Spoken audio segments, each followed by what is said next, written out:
The San Antonio Silver Stars are currently on a very impressive winning streak, winning 4 games in a row, 6 out of their last 7, and they're beating good teams to do it.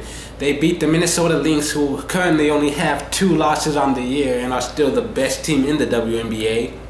And they also beat the Los Angeles Sparks, who are currently on a 3-game losing streak.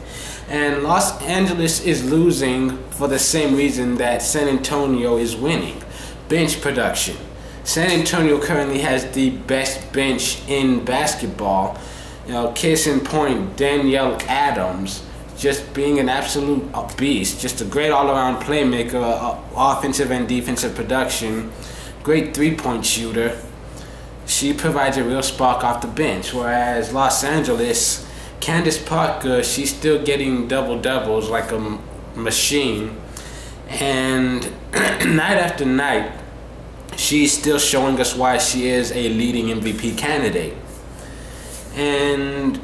But the people around her aren't pulling their weight right now, and the Sparks have struggled because of that. Also on a very impressive winning streak, the Seattle Storm. They quickly became an afterthought as the season started, but we forget that they have such talent on their roster. So many very great veterans like Sue Bird and Ann Waters, and a lot of really great playmakers leading the charge over there, and they have started surging. They have won 6 out of their last 7 games, and at one point they had won 5 in a row, and they beat good teams to do it too. San Antonio's most recent loss was to the Seattle Storm, and Seattle has beat some pretty decent teams. They were the first team to hand Minnesota a loss.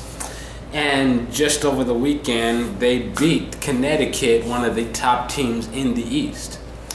This is shaping up to be a very exciting season. It's been fun to watch.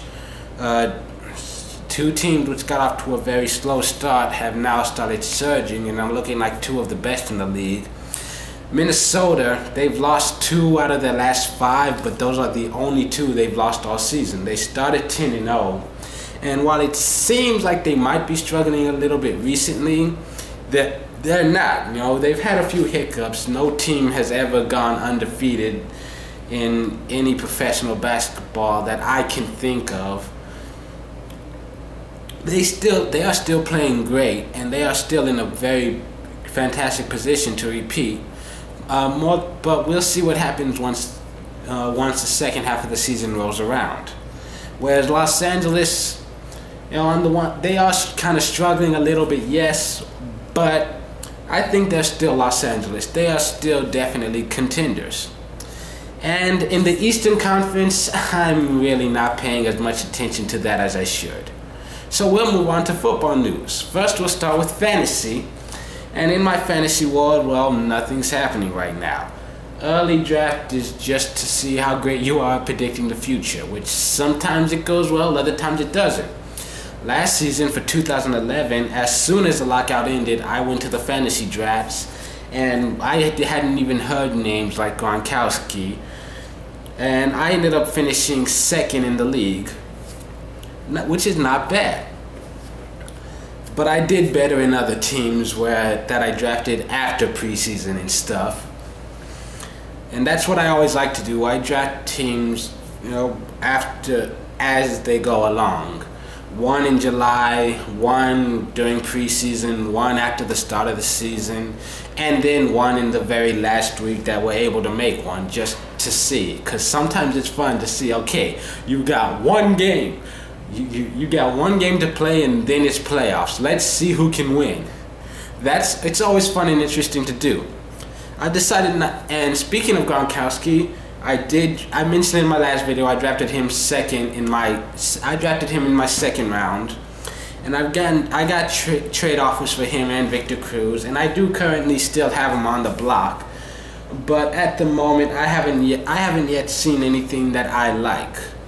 I picked the players the best that was available, and normally for me I'll go QB first always, but there are so many great QBs. Phillip Rivers, you take away the fact that he led all quarterbacks in turnovers. He played pretty great. He's always had lights out performances, especially in the second half of the seasons. I expect him to bounce back. You take away the turnovers, he's a top QB. Tony Romo, he put up top numbers he put up top numbers all season long. And that was with the lockout, without a training camp, and without a preseason. I expect him to perform at an even higher level this year with the development of Dez Bryant. I think Dez Bryant's definitely going to have his first 1,000-yard season. I think Miles Austin will be healthy all year long. It'll be interesting to see what they do without Lawrence Robinson, but the Cowboys have never really been known for playing with their slot receivers. Jason Witten's always been their slot guy, getting 70-plus catches every year.